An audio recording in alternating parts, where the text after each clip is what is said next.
Mazmur 91, dalam lindungan Allah. Orang yang duduk dalam lindungan yang maha tinggi dan bermalam dalam naungan yang maha kuasa akan berkata kepada Tuhan, tempat perlindunganku dan kubu pertahananku, Allahku yang kupercayai.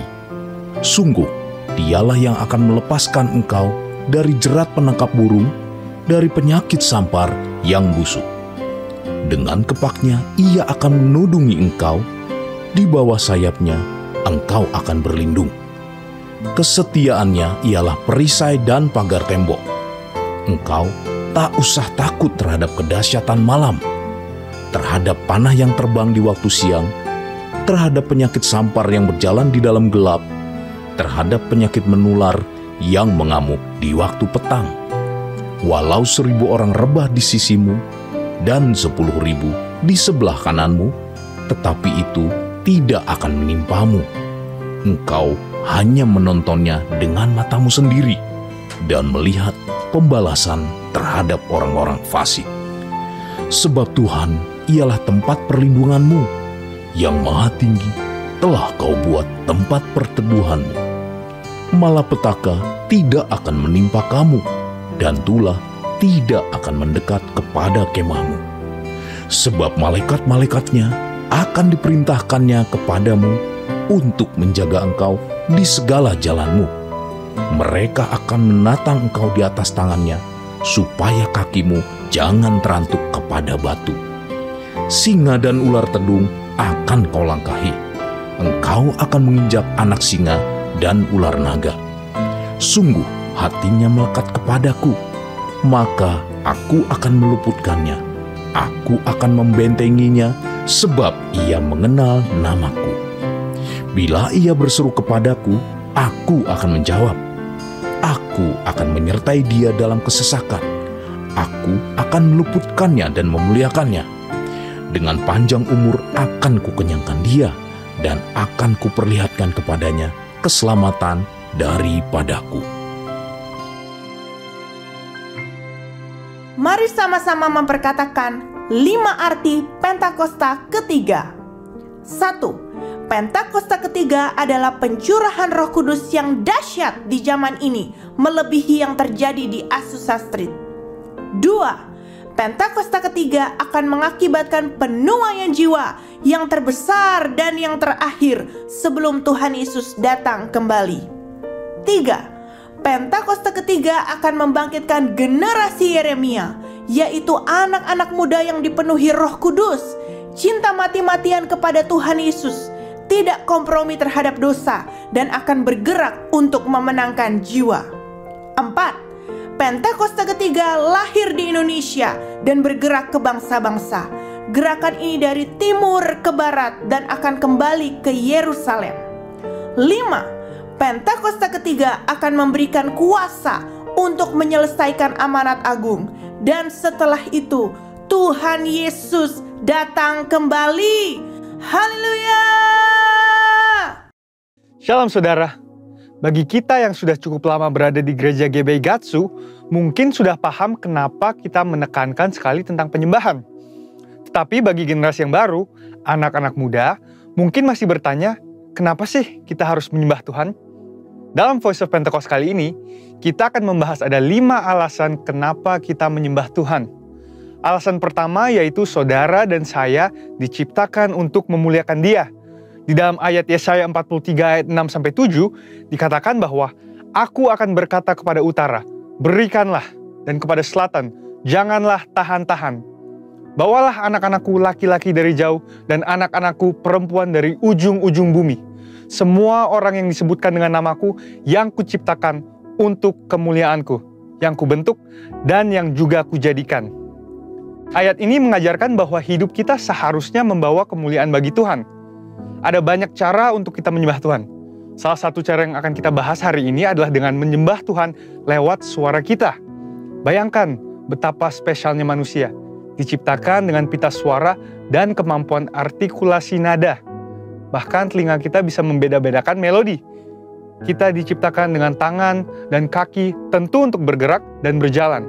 Nah, sekarang kita menggunakan semua pemberian Tuhan baik suara, telinga, tangan, dan kaki untuk memuliakan Tuhan lewat pujian dan penyembahan. Alasan kedua kenapa kita menyembah Tuhan adalah karena Dia telah melakukan perkara yang besar dalam hidup setiap kita. Kita telah ditebus dan menjadi umat kepunyaannya. Mari kita baca di dalam 1 Petrus 2 ayat 9. Tetapi kamulah bangsa yang terpilih, imamat yang rajani, bangsa yang kudus, umat kepunyaan Allah sendiri, supaya kamu memberitakan perbuatan-perbuatan yang besar dari Dia, yang telah memanggil kamu keluar dari kegelapan kepada terangnya yang ajaib. Kalau kita baca bahasa Inggrisnya dari terjemahan NIV, dikatakan, that you may declare the praises of Him who called you out of darkness. Wow, kita dipanggil dan dipilih untuk mendeklarasikan puji-pujian tentang Allah yang begitu besar dan luar biasa. Tapi bagaimana kita mendeklarasikan puji-pujian tentang Allah? Yaitu dengan memuji dan menyembah Dia dengan segenap kekuatan kita.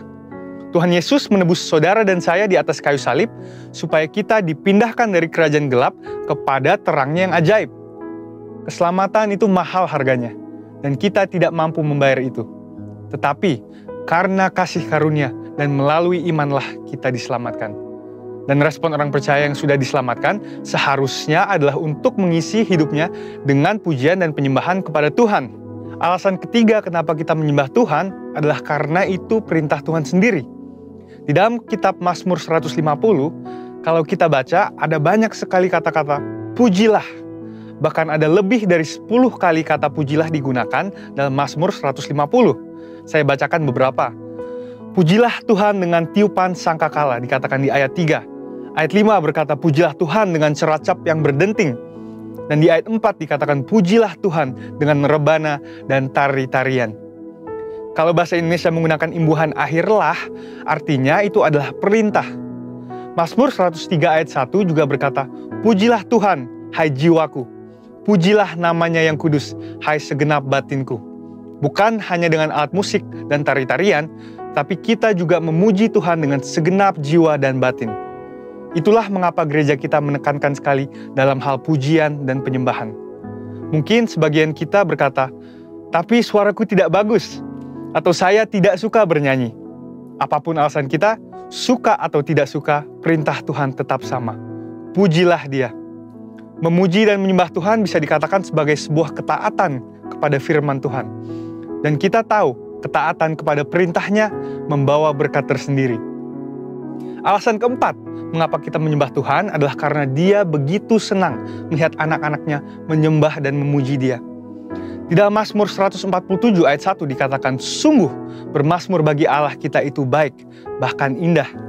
Selama ini mungkin kita melihat penyembahan dari sisi manusianya, di mana kita yang membawa persembahan ke mezbah Tuhan, kita yang bekerja dan mengusahakan. Tetapi Tuhan senang melihat penyembahan dari anak-anaknya, sama seperti sepasang orang tua yang menerima kasih dari anaknya. Alasan kelima dan yang terakhir adalah karena di sorga nanti akan ada puji-pujian untuk selama-lamanya. Ayatnya di dalam Wahyu 5 ayat 13 dikatakan, dan aku mendengar semua makhluk yang di sorga, dan yang di bumi, dan yang di bawah bumi, dan yang di laut, dan semua yang ada di dalamnya berkata, bagi Dia yang duduk di atas tahta, dan bagi anak domba adalah puji-pujian dan hormat dan kemuliaan dan kuasa sampai selama-lamanya. Kita menyembah Tuhan karena kita sedang mempersiapkan untuk kekekalan nanti. Kalau di dunia ini kita tidak suka dan tidak mau menyembah Tuhan, bagaimana nanti di sorga? Dengan itu, saya rangkum ada 5 alasan kenapa kita menyembah Tuhan.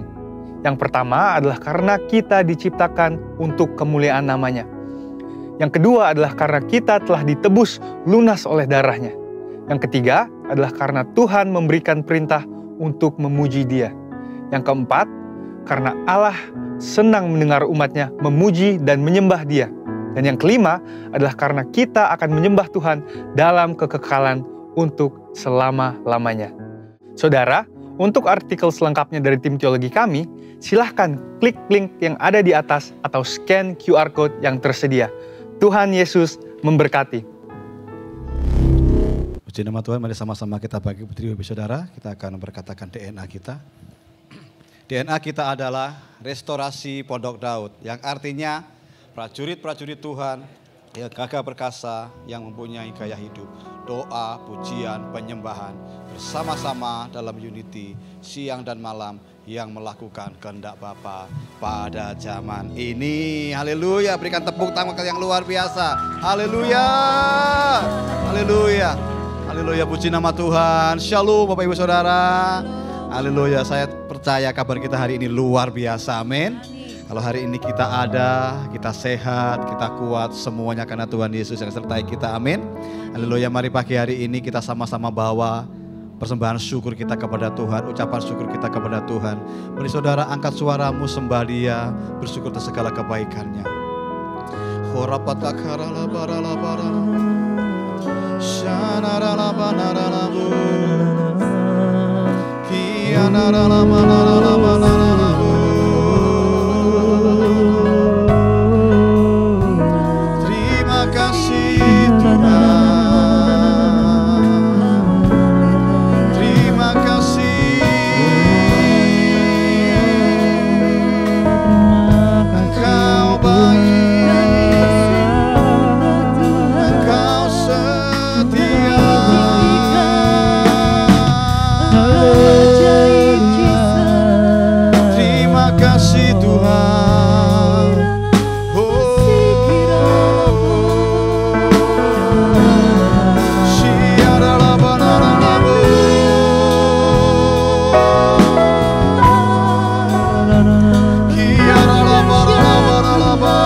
Sepanjang minggu ini Engkau sertai kami dalam segala apa yang kami lakukan ya Tuhan Yesus. Terima kasih.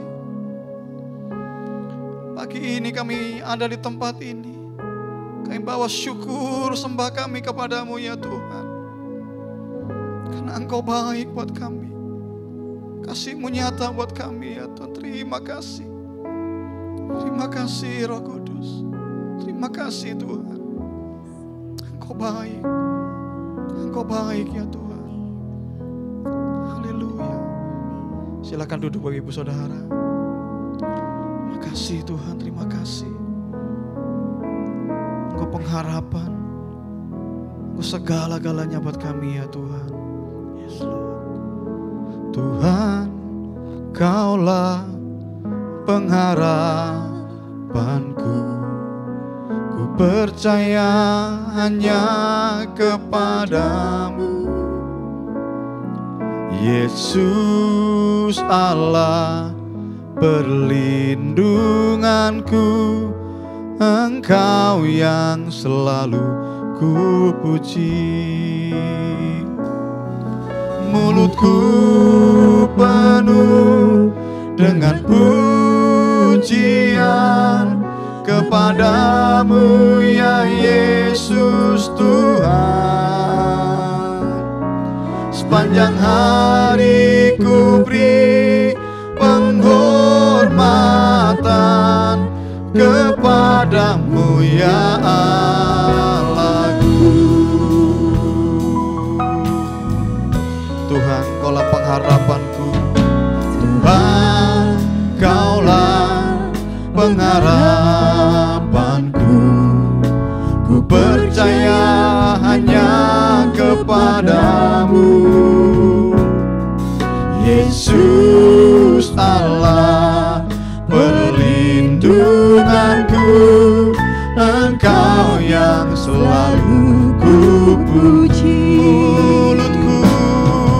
Mulutku penuh dengan pujian kepadamu ya Yesus Tuhan.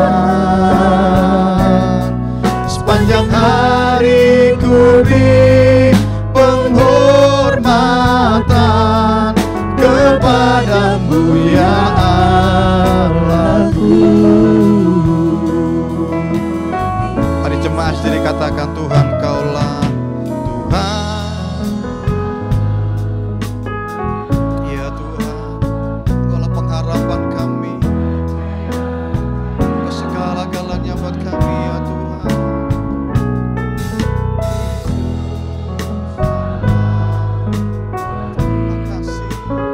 Terima kasih ya Tuhan.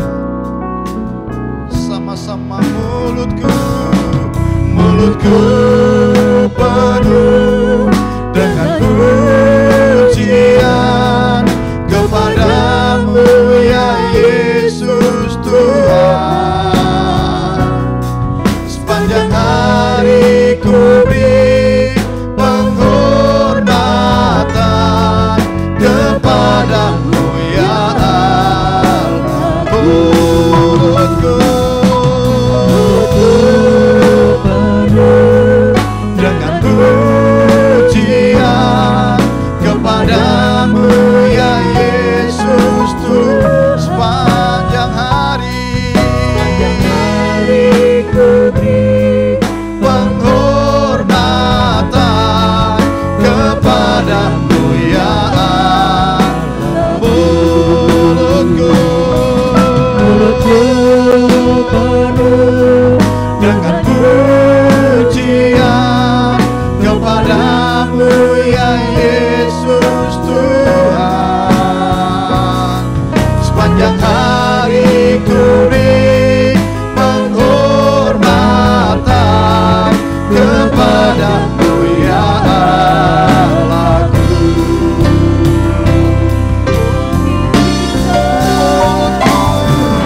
Mulutku penuh dengan pujian kepadamu ya Tuhan.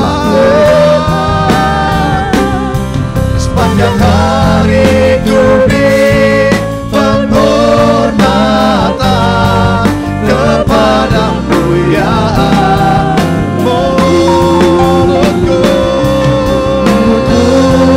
penuh dengan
dan kuagungkan, Kau layak disembah. Mari sama-sama kita bagi berdiri saudara sambil angkat tangan kita.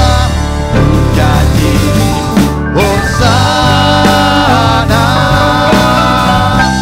bagi Rajaku yang duduk di tahta.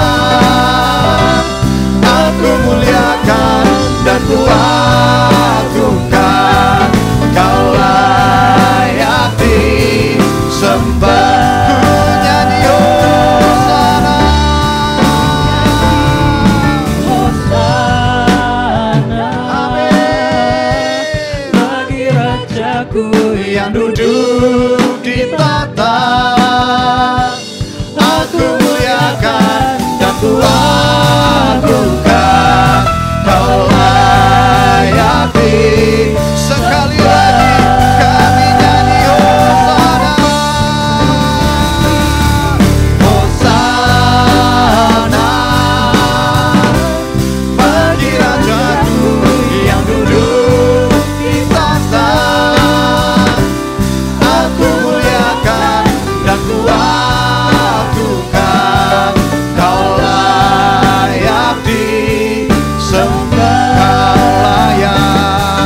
Kau layak disembah. Kau layak disembah. Kau layak disembah.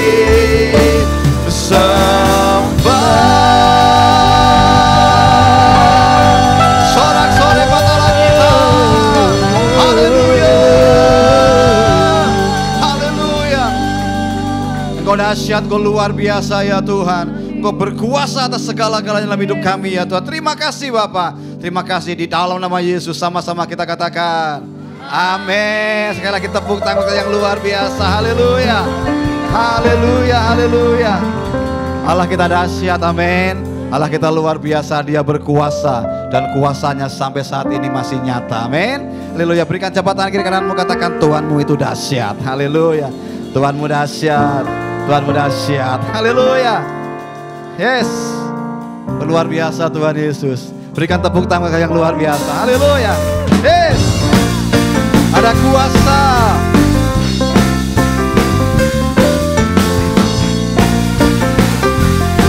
Yang kami terus tinggikan Tuhan.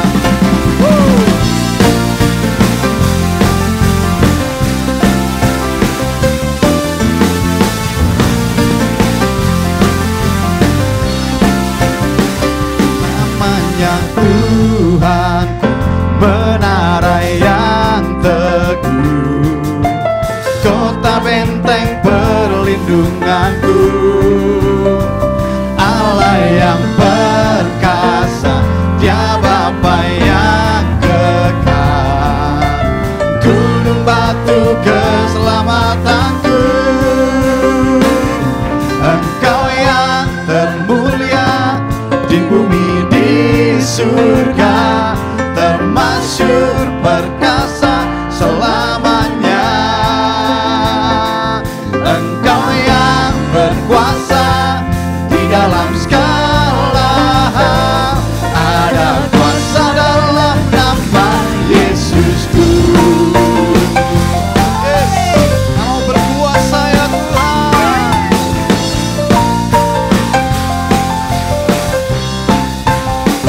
Namanya Tuhan, menara yang teguh, kota benteng perlindunganku, Allah yang perkasa,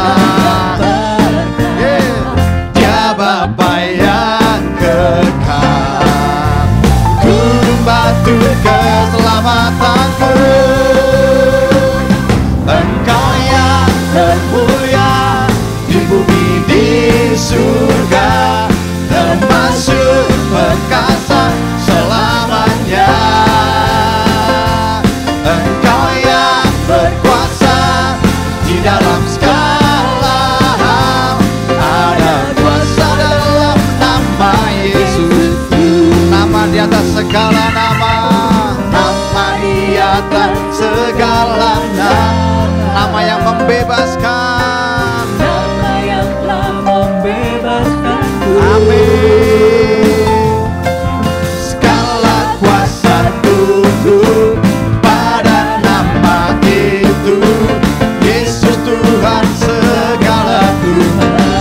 Nama di atas segala nama. Nama yang membebaskan. Ya Tuhan, segala kuasa tunduk pada nama itu. Yesus Raja, segala raja. Engkau yang termulia di bumi, di surga, termasyur perkasa selamanya. Engkau yang berkuasa di dalam segala hal. Ada kuasa dalam nama Yesus. Engkau yang di bumi, di surga, termasyur perkasa selamanya. Engkau yang berkuasa di dalam segala hal. Ada kuasa dalam nama Yesus. Ada kuasa. Amin, ada kuasa. Yesusku. Dahsyat Tuhan. Haleluya. Dahsyat Engkau Tuhan. Yes.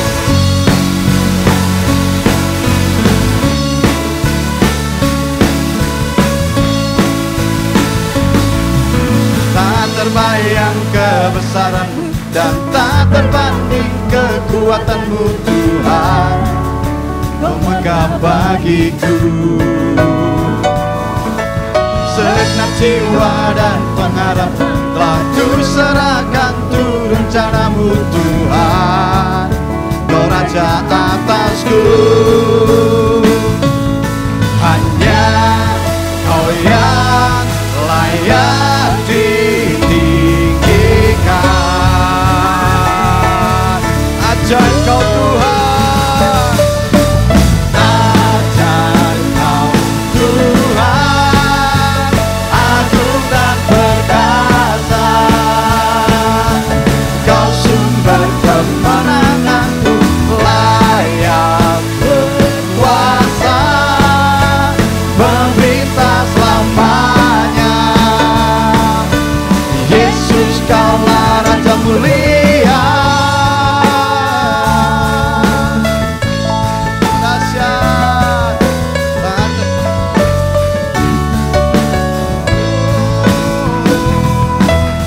ajaib Kau Tuhan, agung dan perkasa.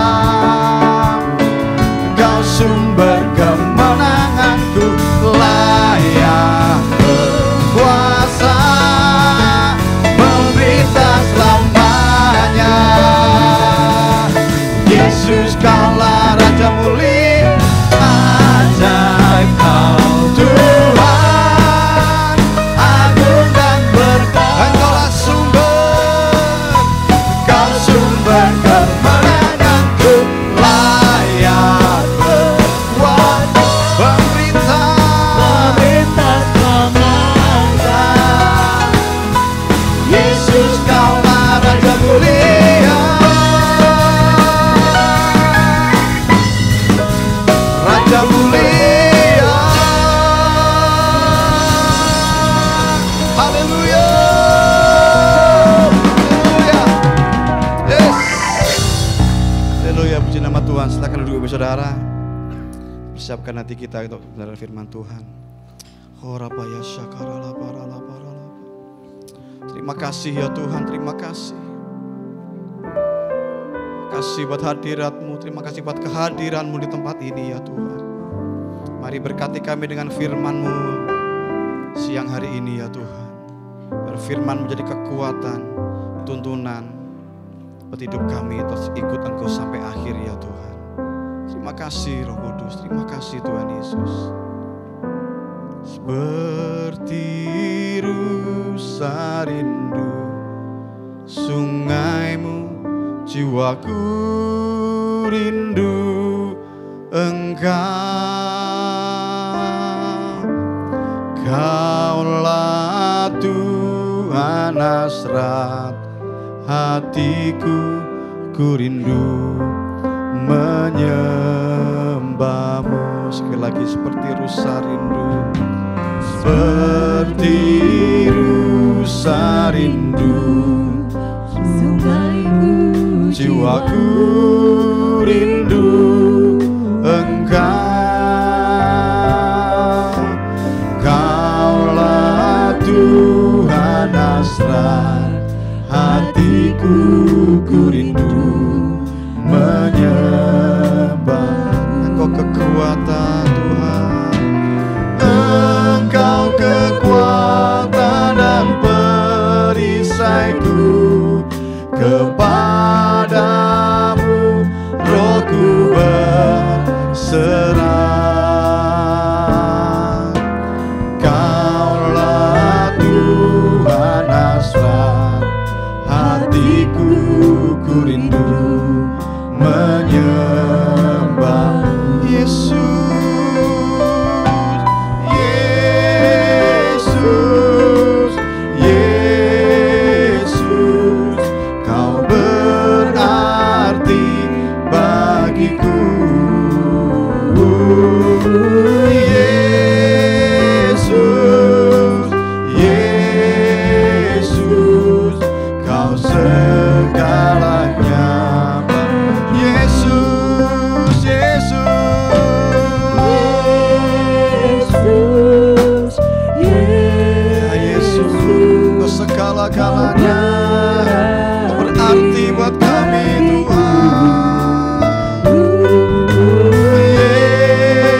Yesus, Yesus, Kau segalanya bagiku. Mari sama-sama sekali kita bangkit berdiri Bapak Ibu Saudara. Yesus, Yesus, Kau berarti bagiku. Yesus, Yesus, Kau segalanya. Yesus,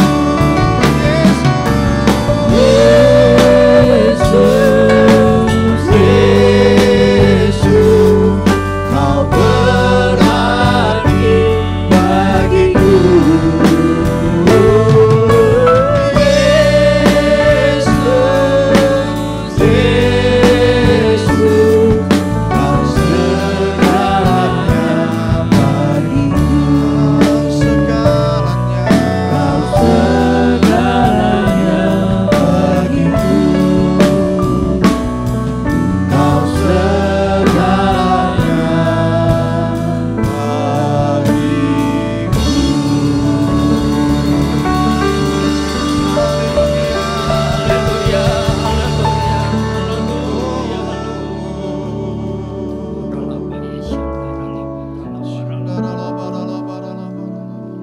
Tiada henti kami mengucap syukur atas segala kebaikan-Mu ya Tuhan. Ya Tuhan.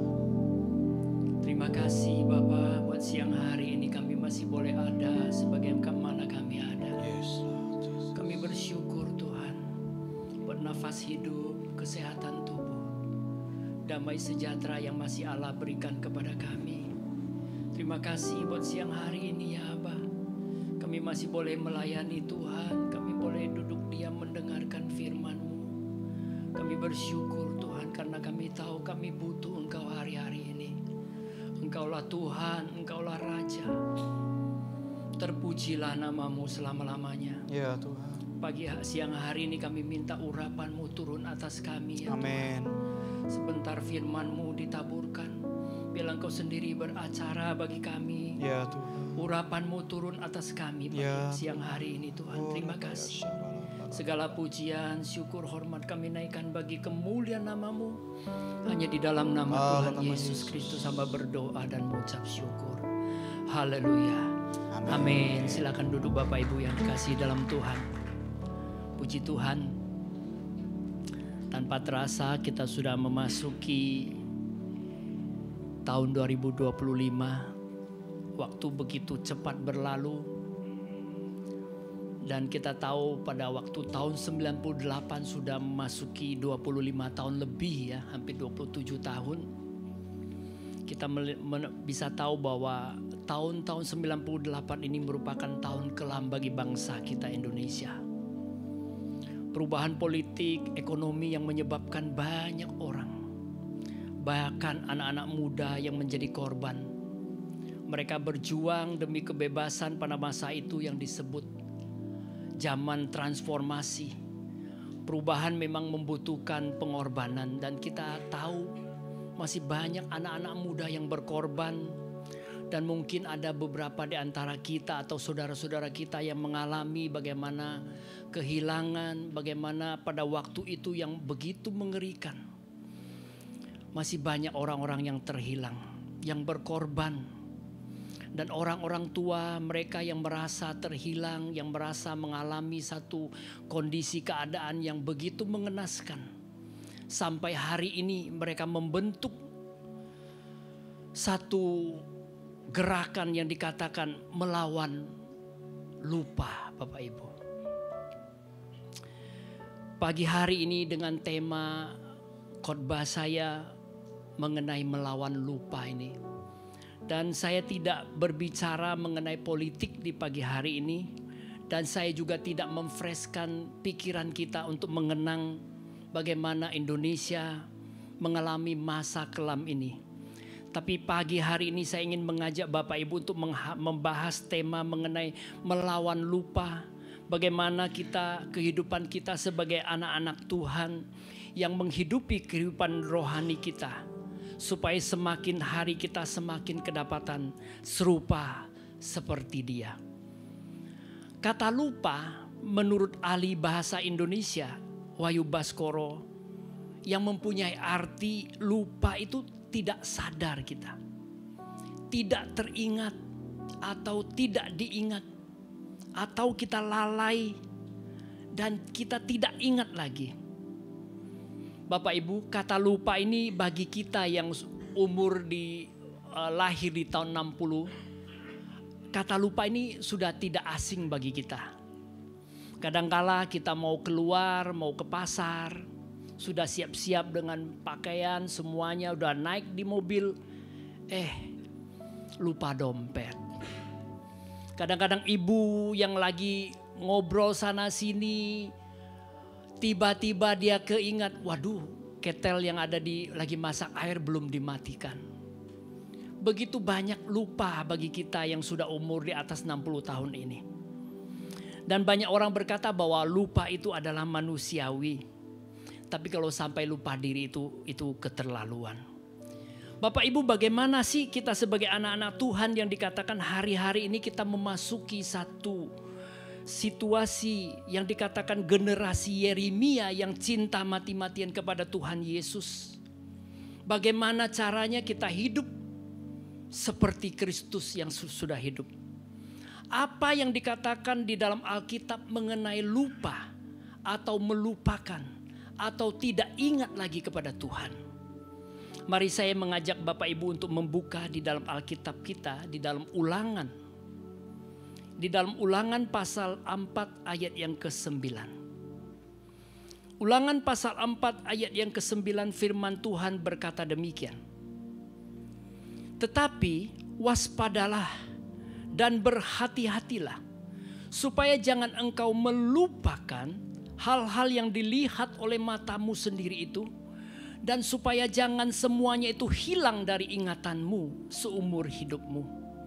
Beritahukanlah kepada anak-anakmu dan kepada cucu cicitmu semuanya itu.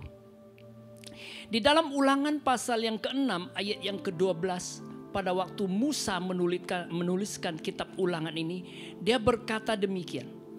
Maka berhati-hatilah. Sekali lagi dia berkata, maka berhati-hatilah.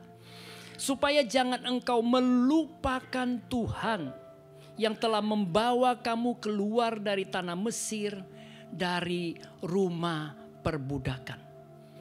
Bapak Ibu, mengapa Musa berkali-kali menulis kepada bangsa Israel untuk tidak melupakan bagaimana Tuhan sudah bekerja begitu luar biasa kepada bangsa Israel sewaktu mereka masih di tanah Mesir. Mereka dibawa keluar oleh Tuhan Yesus lewat pimpinan Musa. Dan berkali-kali dikatakan jangan melupakan. Kalau sampai firman Tuhan berkali-kali dituliskan jangan melupakan, jangan melupakan. Ini merupakan sesuatu hal, sesuatu tanda yang sangat penting bagi kita. Bahwa dalam setiap kehidupan kita, bukankah kita juga seperti bangsa Israel? Suka melupakan kebaikan Tuhan. Beberapa saat mungkin Bapak Ibu mengalami bagaimana kita pagi bisa bangun dengan tubuh yang sehat. Damai sejahtera yang Tuhan berikan. Sekali mengalami satu pencobaan mungkin kita lupa akan Tuhan. Tapi pagi hari ini saya ingin mengajak Bapak Ibu untuk melihat. Ada beberapa ciri orang yang melupakan Tuhan. Tipe pertama adalah tipe orang Israel. Ketika Musa disuruh Tuhan membawa bangsa Israel keluar dari tanah Mesir. Musa berkata, Tuhan, aku ini bukan orang yang fasih lidah. Aku tidak bisa memimpin bangsa ini. Dan dikatakan di dalam firman Tuhan, Musa berkata, Tuhan, aku tahu bangsa Israel ini tegar tengkuk. Saya tidak sanggup untuk memimpin mereka. Tapi Tuhan tetap memilih Musa untuk membawa bangsa Israel ini keluar dari tanah Mesir. Alkitab mencatat di waktu Tuhan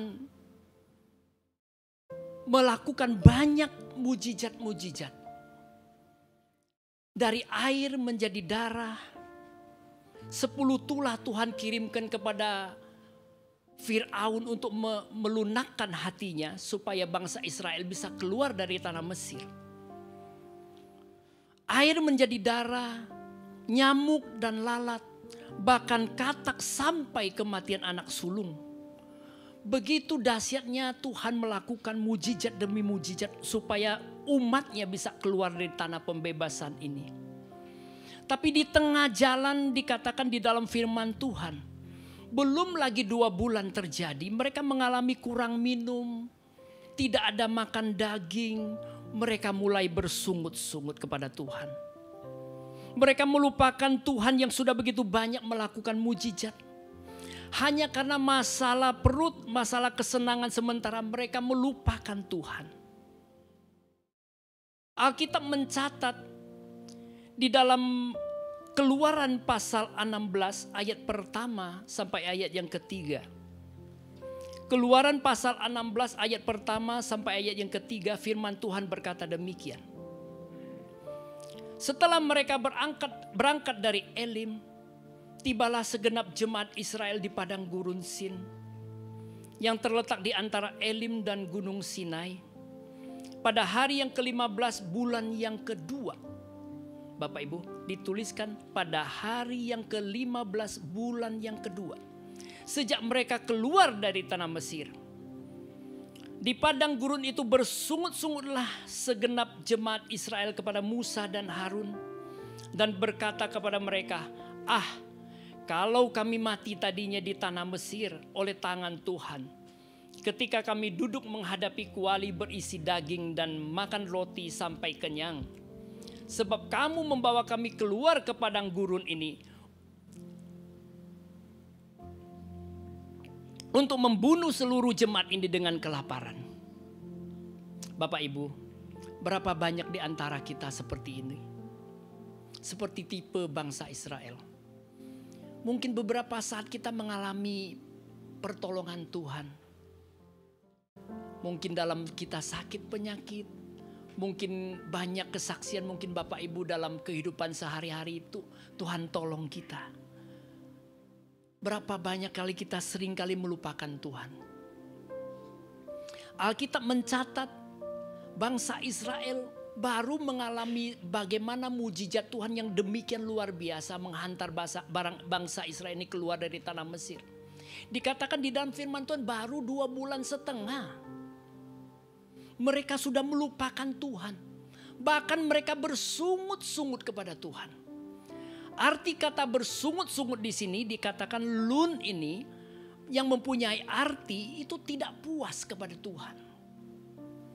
Berapa banyak kali kita tidak puas kepada Tuhan. Kalau kita melihat orang lain, Tuhan kenapa sih orang ini saya tahu loh Tuhan hidupnya tidak benar. Tapi kok Tuhan berkati. Firman Tuhan bilang orang yang tidak mengandalkan Tuhan, orang yang berdosa, kok mereka gemuk-gemuk ya. Anak mereka gemuk-gemuk, kelihatan kehidupan mereka oke-oke aja kok. Tapi kenapa kita yang taat kepada Tuhan, melayani Tuhan, sudah setia datang ke gereja beribadah, kok rasanya hidup kita tuh susah-susah amat sih. Kita bersungut-sungut kepada Tuhan. Kita tidak puas dengan setiap kehidupan kita. Karena kita merasakan kok ini Tuhan ini kayaknya gak ada ya buat saya ya. Kita mengeluh, kita menggerutu. Seperti itulah bangsa Israel. Oleh sebab itulah Musa berkata, jangan melupakan Tuhan. Hari-hari ini mungkin kita berkata, Tuhan kok engkau seakan-akan tidak ada sih. Beberapa saat yang lalu saya mengalami satu persoalan yang cukup luar biasa menurut saya. Saya punya usaha, anak buah saya melarikan diri dengan uang yang dibawa cukup banyak. Hampir separuh daripada semua modal-modal pun dibawa semua. Beberapa waktu yang lalu saya minta izin sama Pak Audi untuk tidak bisa melayani. Saya kejar ke sana ke sini.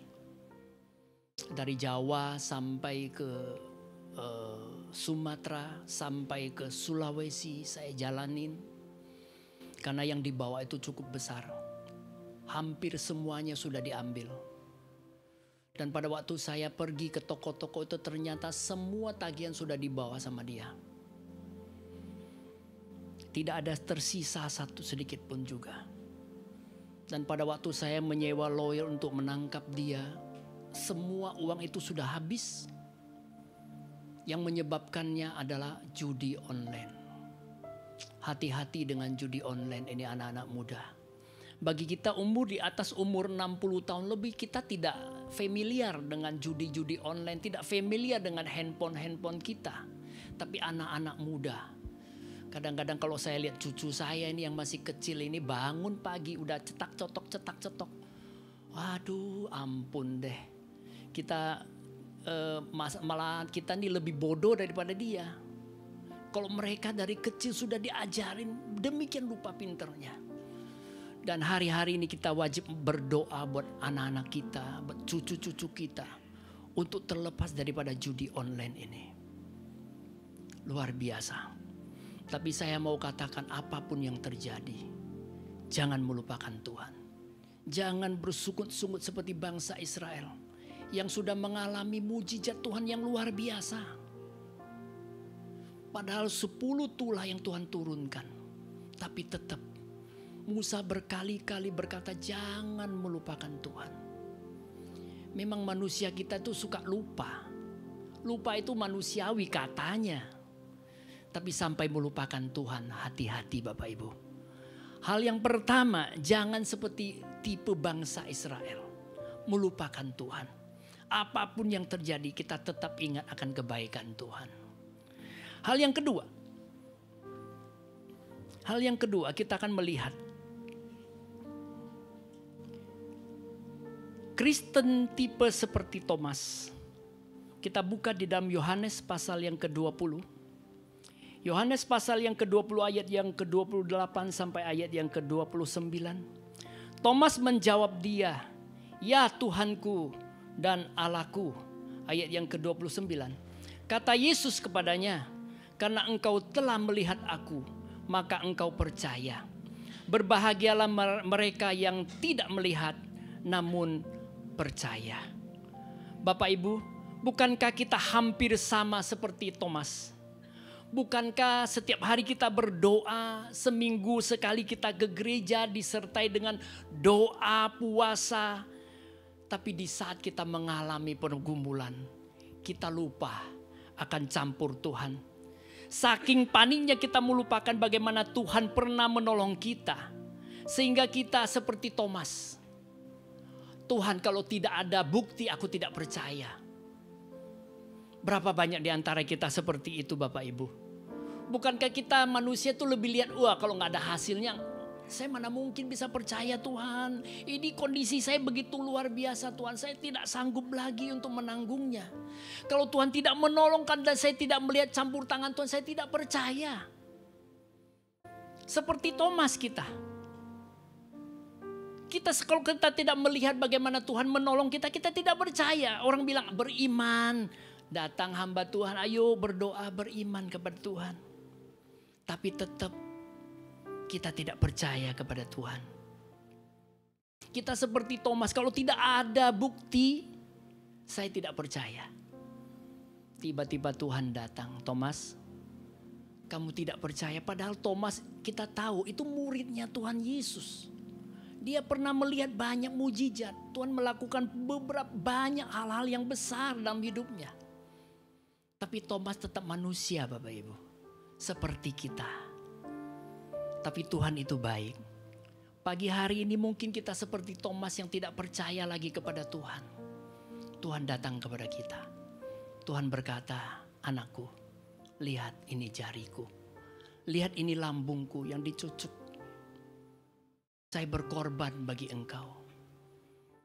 Apapun situasi kita, apapun kondisi kita, jangan melupakan Tuhan. Allah itu begitu baik. Dia rela mati di kayu salib menebus dosa kita. Apapun situasi kondisi kita. Mungkin orang lain berkata, aduh ini orang tidak layak. Tapi Tuhan senantiasa melayakkan kita. Apapun situasi kondisi kita. Sejelek apapun kita pagi hari ini. Tuhan datang kepada kita seperti Thomas. Anakku, lihat lambungku. Lihat tanganku. Aku rela mati di kayu salib. Menebus dosamu. Begitu berharganya kita di hadapan Tuhan. Kita melihat tipe yang ketiga, orang Kristen seperti Yusuf yang tidak pernah melupakan Tuhan. Kita tahu kejadian bagaimana kisah Yusuf ini. Yusuf ini adalah anak yang terakhir kedua daripada Yakub. Di mana dikatakan firman Tuhan bahwa dia itu sangat dikasih oleh Yakub. Sehingga dalam keluarga dia menjadi satu kecemburuan bagi abang-abangnya. Karena kita tahu Yakub ini mendua hati. Bagi kita sebagai bapak ibu hati-hati. Jika ada anak-anak kita yang kita kasihi, hati-hati. Kita akan seperti Yusuf. Dan abang-abangnya itu merasa benci. Kenapa? Karena kita tidak seimbang mengasihi mereka. Timbullah rasa iri satu dengan yang lain. Demikian dengan Yusuf. Yusuf itu dibenci oleh abang-abangnya. Karena Yakub mengasihi dia terlalu lebih. Dikatakan Yakub kadang-kadang memberikan dia pakaian yang melebihi daripada abang-abangnya. Di dalam Kejadian pasal yang ke-37 ayat 4 dan ayat yang ke-5, firman Tuhan berkata demikian. Setelah dilihat oleh saudara-saudaranya bahwa ayahnya lebih mengasihi Yusuf dari semua saudaranya, maka bencilah mereka itu kepadanya dan tidak mau menyapanya dengan ramah. Pada suatu kali bermimpilah Yusuf, lalu mimpinya itu diceritakannya kepada saudara-saudaranya. Sebab itulah mereka lebih benci lagi kepadanya. Bapak Ibu, pada waktu Yusuf bermimpi dia berkata, "Bang, aku bermimpi loh bang. Semalam itu bulan dan bintang menyembah kepadaku. Bahkan dikatakan 12 bintang. Ini dasar anak-anak memang mulutnya agak nyinyir. Dia berpikir apa yang dia ceritakan ya seperti apa adanya. Dia berkata dengan abangnya, "Bang, semalam aku bermimpi sedemikian rupa loh bang. Sampai 12 bintang pun datang menyembah." Waduh, itu abangnya dengar itu cerita. Tambah marah. "Lu mau apa ya? Padahal papa udah sayang sama kamu, sekarang lu mau jadi pemimpin. Sampai mimpi kamu pun menganggap kita ini sebagai konco-konco kamu." Menambah kebencian abang-abangnya itu. Dan kita tahu bagaimana cerita mengenai Yusuf ini. Akhirnya Yusuf karena bencinya abang-abang itu, ternyata Yusuf ini dibuang, dijual kepada Potifar. Dan ceritanya kita tahu bagaimana Yusuf masuk di dalam penjara. Dia tidak diingat oleh seorang ahli minuman dan ahli roti ini, sehingga apa yang dia katakan itu tidak pernah diingat. Sampai berpuluh-puluh tahun Yusuf tidak diingat oleh orang lain, dan Yusuf masuk di dalam satu situasi kondisi yang tidak mengenakan sampai masuk ke dalam penjara. Berapa banyak di antara kita mungkin hari-hari ini kita seperti Yusuf. Tuhan, Engkau berjanji yang baik buat saya. Tapi buktinya hari-hari ini saya mengalami situasi kondisi yang tidak mengenakan.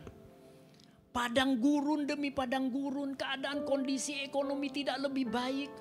Keluarga mungkin sudah mulai berantakan. Dalam setiap kehidupan kita mencari rezeki juga seret. Dan hari-hari ini saya tahu pergumulan demi pergumulan yang begitu dahsyat. Sehingga membuat kita satu tanda tanya yang besar. Tuhan, masihkah Engkau menolong saya? Tuhan, masihkah Engkau menjadi Tuhanku hari-hari ini? Untuk melepaskan aku dari semua pergumulan, semua persoalan yang aku alami. Bapak Ibu, kita tahu Yusuf tidak pernah melupakan Tuhan. Pada waktu dia diangkat oleh Fir'aun menjadi raja muda, Yusuf begitu luar biasa hidupnya menjadi berkat. Walaupun sebelum menjadi berkat dia harus mengalami padang gurun yang luar biasa. Untuk menantikan semua yang sudah Tuhan berikan janjinya kepada dia. Tidak gampang Bapak Ibu. Tapi akhirnya kita tahu cerita bagaimana Yusuf. Dia menjadi raja muda. Dia menjadi seorang penolong yang luar biasa. Sampai dikatakan seluruh dunia datang kepada dia untuk minta. Supaya pada waktu itu tidak ada makanan selama 3 tahun. Dan Yusuf menjadi berkat. Pada waktu saudara-saudaranya merasakan ketakutan bahwa Yusuf ini menjadi raja. Mungkin Yusuf akan membalas dendam dengan semua yang sudah mereka lakukan. Tapi perhatikan di dalam Kejadian pasal ke-45 ayat 7 dan ayat ke-8. Maka Allah telah menyuruh aku mendahului kamu untuk menjamin kelanjutan keturunanmu di bumi ini dan untuk memelihara hidupmu sehingga sebagian besar daripadamu tertolong. Jadi bukanlah kamu yang menyuruh aku ke sini, tetapi Allah. Dialah yang telah menempatkan aku sebagai bapa bagi Fir'aun dan tuan atas seluruh istananya. Dan sebagai kuasa atas seluruh tanah Mesir. Bapak Ibu, engkau melihat Yusuf. Dia tidak pernah melupakan Tuhan. Mungkin di antara kita berkata, Tuhan, bagaimana saya bisa berharap kepadamu Tuhan. Seakan-akan masa depan saya menjadi madesu. Saya tidak melihat satu kecerahan dalam setiap kehidupan kita. Mungkin kita berkata, Tuhan bagaimana mungkin saya sekarang ini masuk di dalam kondisi padang gurun Tuhan. Kita melihat Yusuf. Percaya kepada dia. Jangan melupakan Tuhan. Apa yang harus kita lakukan supaya kita dapat melawan lupa akan kebaikannya Tuhan? Hal yang pertama, ingat, Dia tetap Allah. Kejadian pasal ketiga ayat yang ke-14 firman Tuhan berkata demikian. Firman Allah kepada Musa, Aku adalah aku.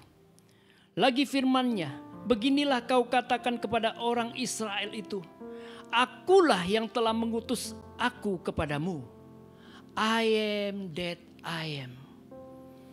Sekalipun kita lupa akan kebesarannya Sang Pencipta kita, Sang Maha Hadir, Allah yang kita sembah adalah Allah yang Maha Kuasa, yang Maha Ada. Dia tetap ada dan Dia tetap Allah. Bapak Ibu, beberapa hari yang lalu saya dikirimin WA dari para hamba Tuhan mengenai satu yang dikatakan kecerdasan buatan yang dikenal dengan AI ini sedang begitu marak. Mereka sedang menganalisa apakah Tuhan itu betul-betul Yesus itu Tuhan. Dengan teknologi yang dikatakan begitu hebat, mereka menganalisa, mereka memilah, mengambil kesimpulan, membandingkan seluruh Alkitab yang tercatat bahwa Yesus adalah Tuhan. Mereka telaah, mereka analisa sedemikian rupa. Dan hasilnya mereka berkata bahwa frasa, kata-kata yang mengatakan bahwa Yesus adalah Tuhan hanya sekitar 30% saja. Hari-hari ini kecerdasan buatan menyimpulkan bahwa Yesus adalah Tuhan itu sangat diragukan. Bapak Ibu, hati-hati. Di dalam Matius pasal yang ke-24 ayat yang ke-10 firman Tuhan berkata demikian. Dan banyak orang akan murtad dan mereka akan saling menyerahkan dan saling membenci. Firman Tuhan berkata di akhir zaman ini kita akan melihat ada satu penyesatan yang luar biasa. Bagi anak-anak muda, hati-hati dengan semua pemikiran-pemikiran kita. Kita melihat, aduh Tuhan kok nggak masuk akal ya. Bagaimana otak kita sebesar bakpao ini mau memasuki Tuhan itu yang dikatakan Tuhan. Bagaimana kita bisa menyadari dan bisa tahu dan bisa menganalisa dengan 5 roti 2 ikan bisa memberi makan 5.000 orang lebih. Secara akal sehat itu tidak mungkin. Bagaimana dengan hanya ludah dan dicampur dengan tanah bisa menyembuhkan orang yang buta? Apakah mungkin? Bagaimana dengan berdoa keliling selama 7 kali? Tembok Yeriko yang dikatakan setebal beberapa meter itu bisa roboh. Bapak Ibu, hati-hati dengan pemikiran kita. Hari-hari ini kita sedang masuk di dalam masa-masa akhir. Dan dikatakan bahwa Markus pasal ke-13 ayat yang ke-5 firman Tuhan berkata demikian. Maka mulailah Yesus berkata kepada mereka, waspadalah supaya jangan ada orang yang menyesatkan kamu. Bapak Ibu, hari-hari ini waspadalah. Jangan sampai kita tersesat Bapak Ibu. Apapun yang mereka katakan bahwa Yesus itu bukan Tuhan, kita tetap percaya. Dia tetap Allah Bapak Ibu. I am that I am. Tidak ada yang lain. Orang lain boleh berkata dia bukan Tuhan. Tapi di hati kita, kita percaya bahwa Yesus itu tetap Tuhan Bapak Ibu. Hal yang kedua, supaya kita tidak melupakan Tuhan, kita mengutamakan Yesus nomor 1. Kalau orang berkata, Yasu Tiet, nomor 1 Yesus. Utamakan dia dalam segala hal. Memang perkataan ini sangat gampang dikatakan, tapi susah untuk melaksanakannya. Tetapi saya percaya di saat kita berusaha sekuat tenaga, dengan bantuan Roh Kudus, kita akan tetap bisa. Saya punya satu kesaksian. Pada waktu beberapa minggu yang lalu saya pulang ke Belitung, ada satu transaksi jual tanah. Pada waktu itu hari Sabtu, Bapak Ibu. Hari Sabtu dia datang, dia bayar uang dengan bayar uang tunai. Saya tidak bisa pergi ke bank untuk menyetorkan itu uang. Pada waktu itu saya bingung juga, ini uang cukup lumayan. Saya bawa pulang ke rumah saya di Belitung itu agak jauh di pinggir kota. Jadi rumah itu tidak ada orang, sudah rumahnya reot gitu kok. Saya jadi khawatir Bapak Ibu. Ini uang mau ditaruh di mana? Taruh di laci, takut diambil, takut dibawa juga, takut gak ada orang. Di saat itulah saya baru nyadar Iya ya. Rupanya manusia kita ini tidak bisa terlepas daripada mamon ini. Kita tidak bisa terlepas daripada mamon. Kita selalu berpikir tentang mamon ini. Firman Tuhan di dalam Matius pasal 6 ayat yang ke-21, firman Tuhan berkata demikian. Karena di mana hartamu berada, disitulah juga hatimu berada. Bapak Ibu, saya punya saudara pada waktu beberapa puluh tahun yang lalu. Dia jatuh, mengalami satu crash, naik motor dengan mobil, tabrak luar biasa. Jadi kepalanya tuh pecah. Dan dia itu mengalami geger otak sampai sudah tidak ingat apa-apa. Sampai di rumah sakit dia sudah mulai manjat-manjat begitu, sudah tidak ingat siapapun dia itu. Tapi yang luar biasanya ini anak cuman hanya ngomong sepatu saya, sepatu saya. Kenapa ini orang sudah tidak ingat apa-apa, cuman ingat sepatunya doang gitu kan. Minta sepatunya. Memang pada waktu itu dia dibawa ke rumah tuh tidak pakai sepatu. Karena dari Serang bawa pulang itu naik pickup sedemikian jauh gitu kan. Jadi sepatunya sudah terlepas. Dia cuma ngomong sepatu, sepatu. Selidiki punya selidik, ternyata di sepatunya itu dia taruh uangnya Bapak Ibu. Orang gila aja masih tahu uangnya yang taruh di mana. Sedemikian rupa kita kepada mamon ini. Berapa banyak di antara kita di saat pagi hari kita bangun, kita ingat sama Tuhan. Berapa banyak di antara kita berkata, Tuhan, rasanya hari ini saya tidak merasakan hadirat-Mu Tuhan. Saya merasa khawatir dalam hidup saya Tuhan. Mungkin saya tidak dekat kepada Tuhan. Berapa di antara kita merasakan, aduh Tuhan, kalau tidak ada Engkau Tuhan saya tidak kuat. Bapak Ibu, biarlah pagi hari ini kita belajar. Jadikan Tuhan kita nomor satu. Saya percaya di saat kita lebih mengasihi Tuhan, kita akan melihat bagaimana tuntunan Tuhan. Langkah demi langkah, langkah demi langkah. Saya percaya hari-hari ini kita memasuki satu, dikatakan penuaian jiwa beribu-ribu laksa.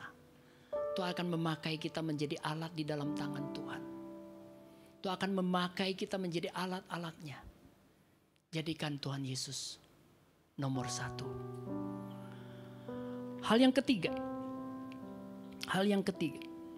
bagaimana kita tidak bisa melupakan Tuhan. Biarlah pagi hari ini kita memberikan segelas susu buat Tuhan Yesus. Mungkin banyak Bapak Ibu mempertanyakan apa sih artinya segelas susu buat Tuhan Yesus. Bapak Ibu, saya punya satu cerita. Ketika saya bersama dengan istri bernostalgia bagaimana kami pertama kali jatuh cinta satu dengan yang lain. Ketika saya pergi kemana-mana, perhatian saya selalu tertuju kepada dia. Suatu kali kalau dia ke rumah, saya berikan dia susu, ya kan.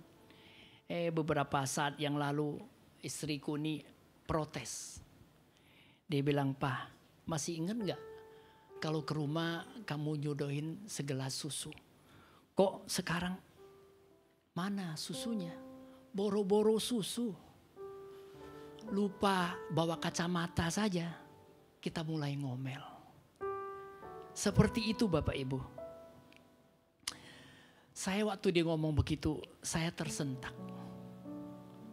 Saya teringat bagaimana kita ini sudah kehilangan kasih kita yang mula-mula. Di dalam Wahyu pasal yang kedua ayat yang keempat berkata, "Namun demikian aku mencela engkau, karena engkau telah meninggalkan kasih-Mu yang semula." Bapak Ibu, berapa banyak kita di antara kita mungkin pagi hari ini kita datang di gereja ini. Apakah Bapak Ibu masih membawa kasih-Mu yang mula-mula kepada Tuhan? Pada waktu mula-mula kita mengasihi Tuhan, rasanya hari Minggu itu kok lama ya Tuhan. Pada waktu kita melihat pelayanan itu, aduh rindunya kita untuk melayani dia. Masih ada nggak kasih itu seperti itu? Jangan seperti istriku, segelas susu pun sudah hilang.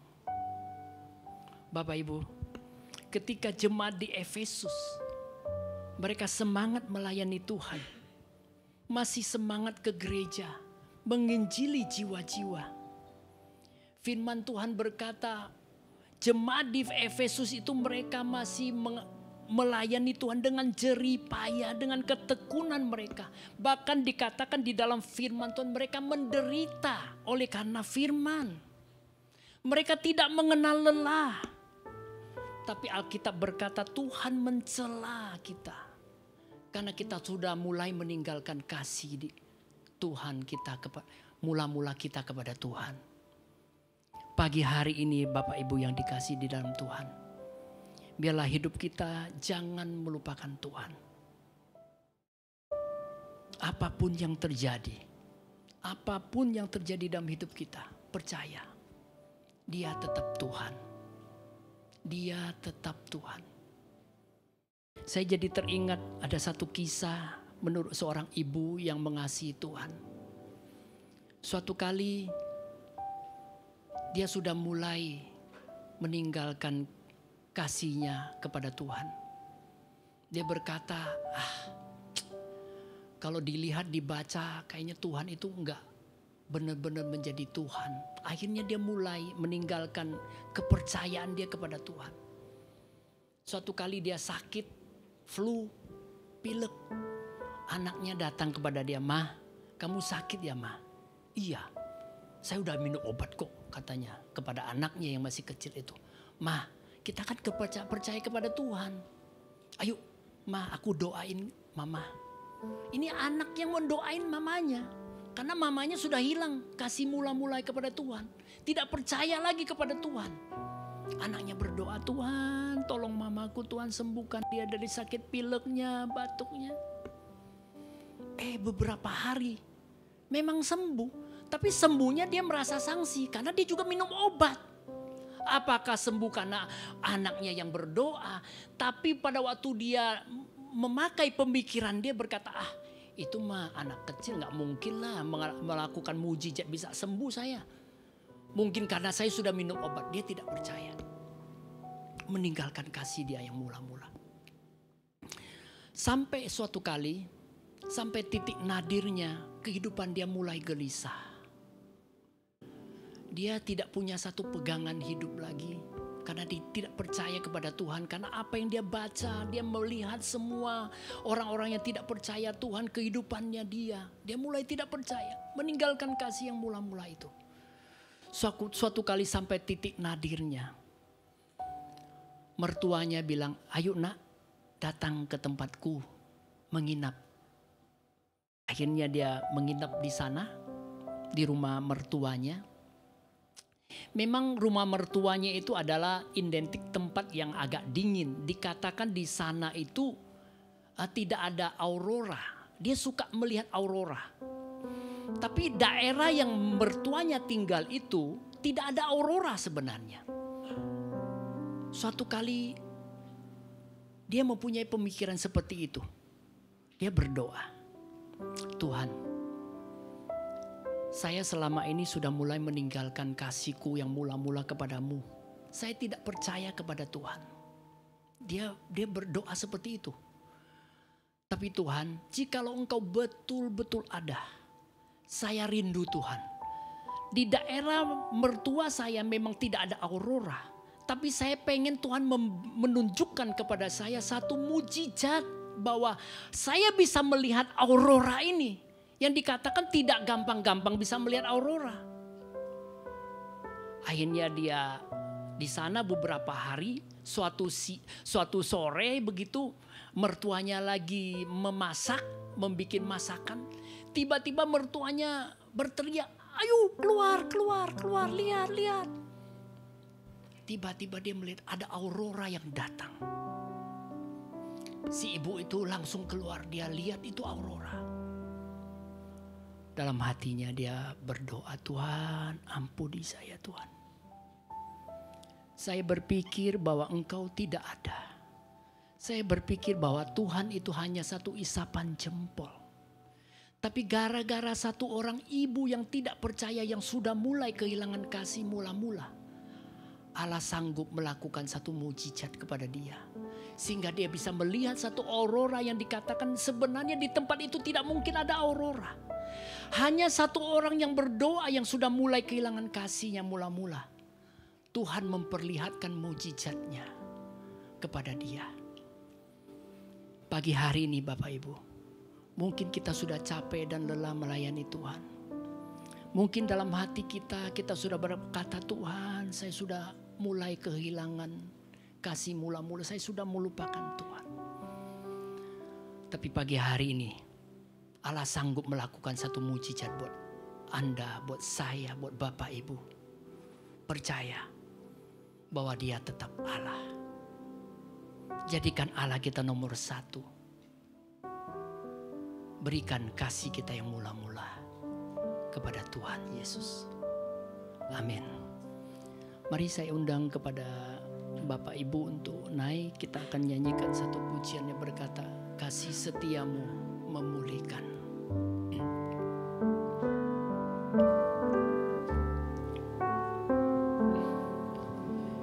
Takkan pernah hina jiwa yang hancur, hati yang patah. Kau terima aku apa adanya, kau pulihkan hidupku. Takkan kau biarkan ku menjauh darimu ya Tuhan. Kau mencariku, kau temukanku, memulihkan hidupku. Kau balut hatiku yang terluka, kau menghibur jiwaku yang gundah. Sebab bulu yang terkulai tak kau putuskan. Karena setiamu Tuhan, mencariku saat ku hilang. Ku tersesat dan kau bawa pulang. Sebab sumbu yang telah pudar tak kau padamkan. Kasih setiamu memulihkan. Mulai dari depan. Kau pandang hina jiwa yang hancur, hati yang patah. Kau terima aku apa adanya, kau pulihkan hidupku. Takkan kau biarkan ku menjauh darimu ya Tuhan. Kau mencariku, kau temukanku, memulihkan hidupku. Kau balut hatiku yang terluka, kau menghibur jiwaku yang gundah. Sebab bulu yang terkulai tak kau putuskan. Karena setiamu Tuhan, kau mencariku saat ku hilang.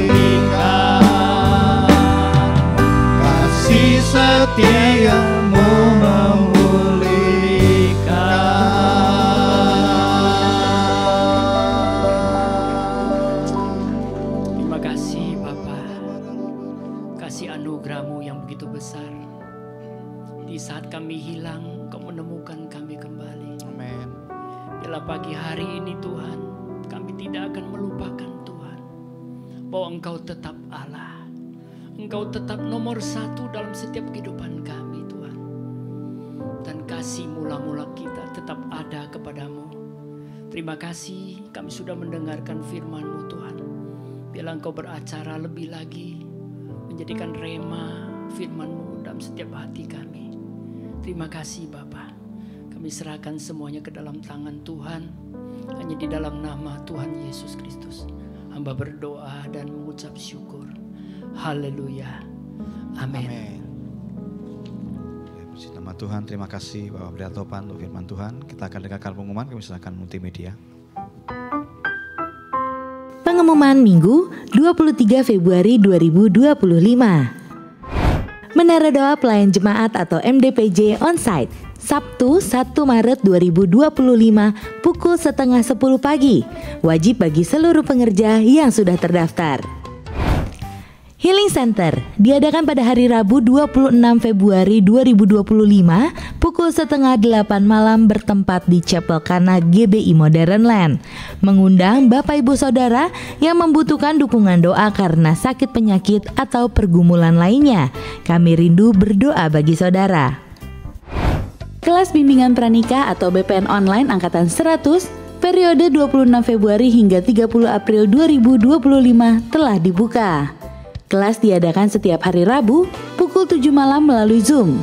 Wajib bagi calon pasangan yang akan melakukan pemberkatan atau peneguhan pernikahan 6 bulan ke depan. Pendaftaran dapat melalui link yang tertera pada layar atau informasi lebih lanjut dapat menghubungi nomor 0877 8666 6374. Departemen Diakonia Rayon 3 melalui panti asuhan menerima anak asuh yang memerlukan bantuan tempat tinggal karena kondisi yatim piatu atau tidak mampu dengan usia anak maksimal 8 tahun.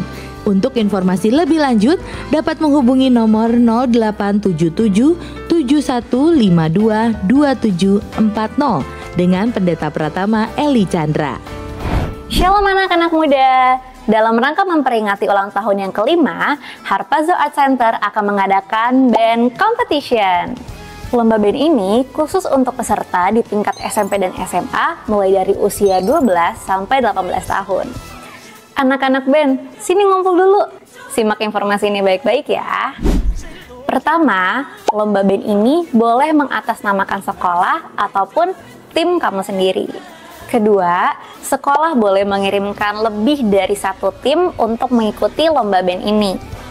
Ketiga, setiap anggota di dalam tim dapat terdiri dari jenjang yang sama ataupun jenjang yang berbeda, yaitu campuran antara jenjang SMP dan SMA.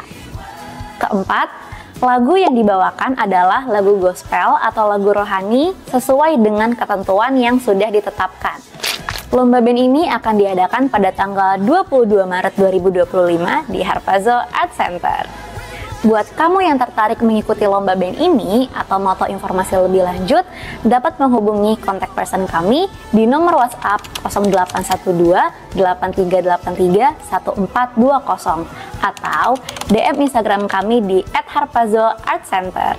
Let's be the messenger of the third Pentecost through art.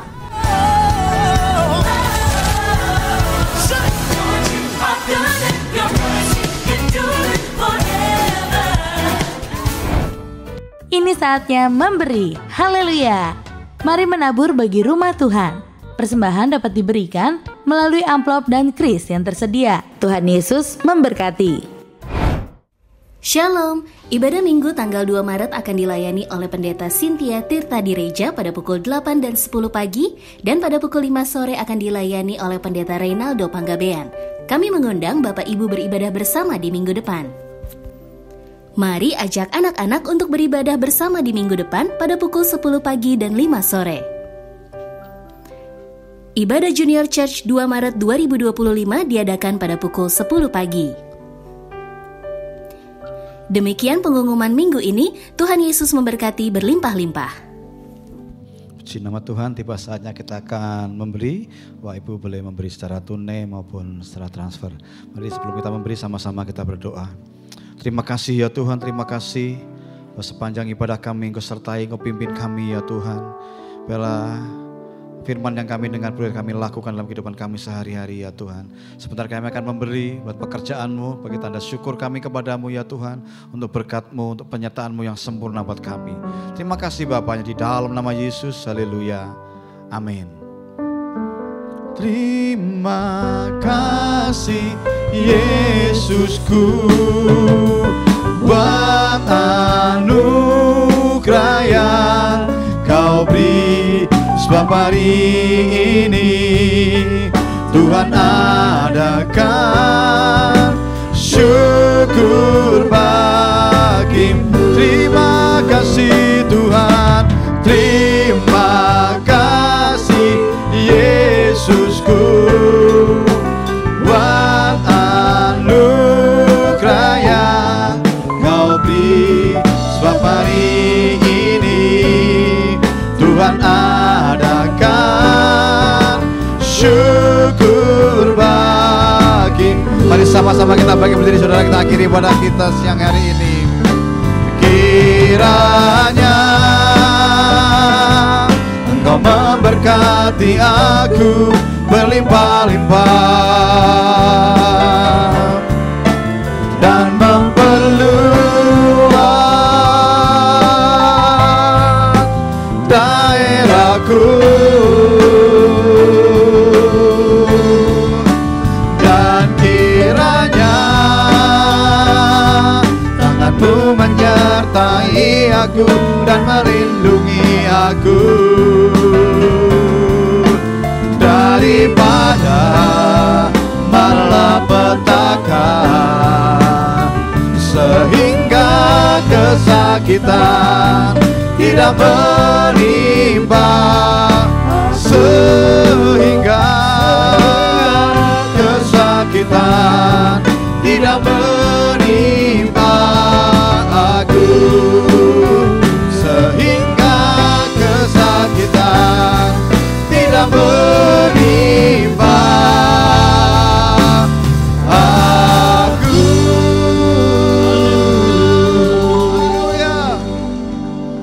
Mari Bapak Ibu, angkat kedua tangan kita, arahkan hati kita kepada Tuhan. Pulanglah dan terimalah berkat Tuhan yang berlimpah-limpah. Kasih anugerah daripada Tuhan kita Yesus Kristus, sekutu dengan Roh Kudus yang akan menyertai kita mulai saat ini sampai Maranatha. Tuhan Yesus datang menjemput kita di awan-awan yang permai. Mari kita yang sudah menerima berkat-Nya, kita sama-sama katakan amin. Selamat siang.